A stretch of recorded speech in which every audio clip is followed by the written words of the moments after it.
आजचा स्वामी संदेश खूप खास असणार आहे. स्वामी तुम्हाला काहीतरी सांगू इच्छित आहे. ते तुम्ही शांतपणे ऐकावे अशी स्वामींची इच्छा आहे. स्वामी म्हणतात, ऐकून घे बाळा, भाग्यवान ठरशील. मी नेहमी तुझ्या पाठीशी आहे. दुःखाला कोठेही जागा नसावी. प्रत्येक क्षण आनंदाचा असावा. तुमच्या सर्व चांगल्या इच्छा मी पूर्ण करणारच आहे. आयुष्यात काही करायचं असेल तर आधी त्याची योजना करून बघ. तुझं कार्य पूर्णत्वास जाणार हे नक्कीच. आजवर दुःख सहन करत राहिलास, पुढची वाटचाल दुःख संपून आता सुखाची चाहूल मिळणार आहे. मी तुझ्या नेहमी सोबत आहे. संघर्षाचा काळ हा एकट्यानेच काढावा लागतो. बाकी चांगल्या काळात न ओळखणारे सुद्धा ओळख दाखवतात. प्रयत्न सोडू नका. सुरुवात नेहमीच कठीण असते. आनंदी व्हायचं असेल तर स्तुती ऐका आणि मोठं व्हायचं असेल तर निंदा ऐका. बाळा, मी जाणून आहे परिस्थिती तुझी चांगली नव्हती. तुझ्या कष्टाने तू निर्माण केली. प्रत्येकाला जमेलच असे नाही. तू ठेवलेल्या संयमाने तुझी वेळ बदलून गेली आहे. चिंतेविना तुझा एकही दिवस जात नाही. रात्री तुला शांत झोपही येत नाही. एकदा शांतपणे नामस्मरण करून बघ, तुला चिंता सतावणार नाही. सृष्टी निर्माण करणाऱ्याला देव म्हणतात आणि आपल्या संकटांना हरवणाऱ्यांना ब्रह्मांड नायक म्हणतात. स्वामी सदैव आपल्या पाठीशी आहेत. सतत काळजी करणं सोडून दे. मनस्ताप कोणाला चुकलाय तो आयुष्याचा एक भागच आहे. संयम ठेवलास तर तडा गेलेलं काचेचं भांड पण तसंच राहतं. त्याचा उपयोग पाणी भरण्यासाठी नाही झाला तर फुले ठेवण्यासाठी होतात. बाळा, नेहमीच तू माझे आभार मानतोस, पण आज मी तुझे आभार मानतो. कारण तू तुझा वेळ देऊन शांतपणे ऐकून घेत आहेस. तुझे विचारच तुला श्रेष्ठ बनवतात.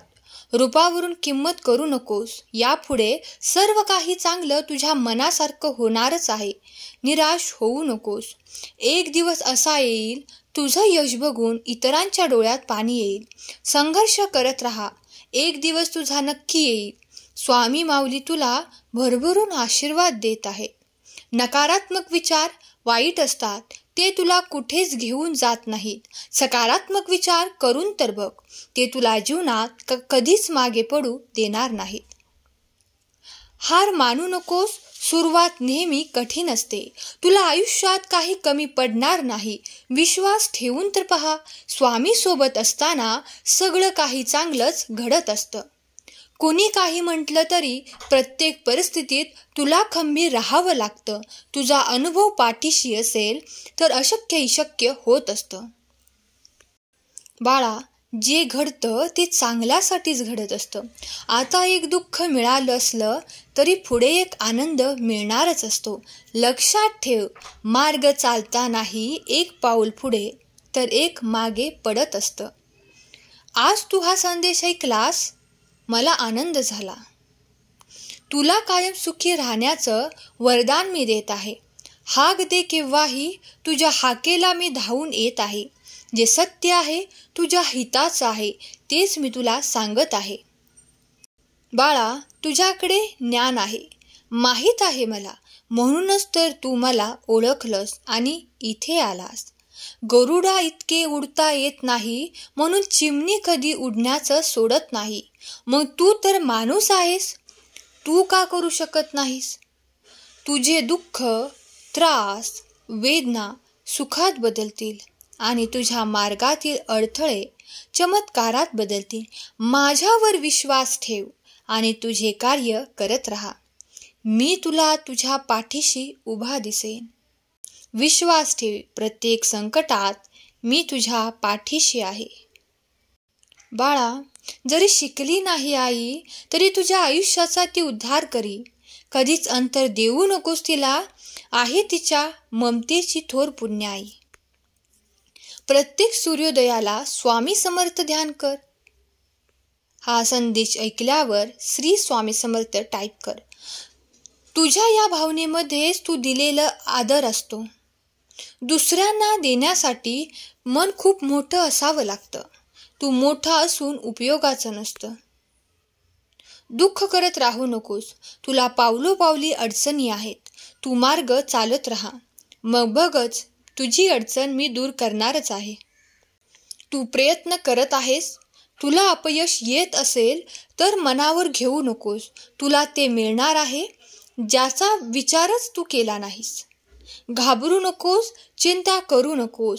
मन शांत ठेवून नामस्मरण कर. तुला नेहमीच माझा आशीर्वाद असणार आहे. तुझ्या दारी सुखाचं आगमन होत आहे. तुझ्या डोळ्यातील भाव तुझ्या हृदयाची भाषा सांगते. जेव्हा समजेल तुला भक्ती आणि प्रेमाचा अर्थ, तेव्हा एक बोट आईकडे तर दुसरे बाबांकडे असते. मायेची ऊब गरजेची जेवढी, तेवढीच गरजेची धाकाची छडी. त्यामुळेच आज तू खंबीर आहेस. तुझ्या आयुष्याचं सोनं झालेलं आहे. बाळा, तुला सगळ्याच गोष्टी शक्य आहेत. मन लावून करून बघ तर एकदा. तुला जमणारच आहे. अशक्य जे जमणार नाही ते मी शक्य करणारच आहे. खऱ्या मायेला अंतर देऊ नकोस. ते कधीही न संपणारे असते. तुझी भक्ती पूर्ण झालीच म्हणून समज, जिथे माझं अस्तित्व असते. बाळा, कधी कधी अशा गोष्टी तुमच्या आयुष्यात घडतात जेव्हा तुम्ही तुमचा मार्ग गमावता. तुम्ही त्या वाटेवर चालता जिथे चालणे तुमच्यासाठी वेदनादायी होते. कारण त्यावेळी तुम्हाला काहीतरी करायचे असते, पण ते काम कसे करायचे हे तुम्हाला समजत नाही. तुम्हाला असे वाटते की तुमचे दुःख तुमचे स्वतःचे लोक देखील समजू शकत नाहीत. त्यामुळे तुम्हाला जे काम करायचे आहे ते करायला तुम्ही घाबरता. पण जेव्हा तुम्हाला त्या कामात अपयश येते तेव्हा तुम्हाला असे वाटते की आता तुमच्याकडे कोणताही मार्ग उरलेला नाही ज्यावर तुम्ही तुमच्या आयुष्याची नवीन सुरुवात करू शकता. त्या क्षणी तुम्ही फक्त हेच पाहता की तुमच्यासाठी सर्व काही संपले आहे. पण माझ्या मुला, तुम्ही कधी हे जाणून घेण्याचा प्रयत्न केला आहे का की तुम्हाला इतकी भीती का वाटते? तुम्हाला जे काम करायचे आहे ते तुम्ही करू शकत नाही. या प्रश्नाचे उत्तर जाणून घेण्याचा तुम्ही कधी प्रयत्न केला आहे का? आज मी तुम्हाला हे का घडते ते सांगतो. माझ्या मुला, तू आतून एक प्रकारे स्वतःला कमकुवत समजू लागला आहेस. त्यामुळे तुला वाटते की मी हे काम करू शकत नाही. तुम्ही ते काम करण्यास टाळाटाळ करता. याचे सर्वात मोठे कारण म्हणजे तुमच्या मनात बसलेली भीती, जी तुम्हाला तुमच्यासाठी आवश्यक असलेले काम करण्यापासून रोखते आणि जे केल्याने तुमचे भविष्य सोनेरी होईल. जेव्हा एखादी व्यक्ती स्वतःला कमकुवत समजू लागते तेव्हा जीवनातील समस्या अधिकच प्रबळ होतात. म्हणून तुमचा स्वतःवर विश्वास असलाच पाहिजे. जर तुमचा स्वतःवर विश्वास नसेल तर तुम्ही काहीही करू शकत नाही. स्वामी भक्त, तुमचा स्वतःवर विश्वास असायलाच हवा. आनंदाची सुगंधी झुळूक तुमचे जीवन बदलून टाकेल. तुमचे संपूर्ण आयुष्य त्याच्या सुगंधाने सुगंधित करेल. तुमच्या आयुष्यात येणाऱ्या आनंदाने तुम्ही आणि तुमचे कुटुंब आनंदी व्हाल. आजचा हा संदेश शेवटपर्यंत ऐकल्याबद्दल धन्यवाद. श्री स्वामी समर्थ.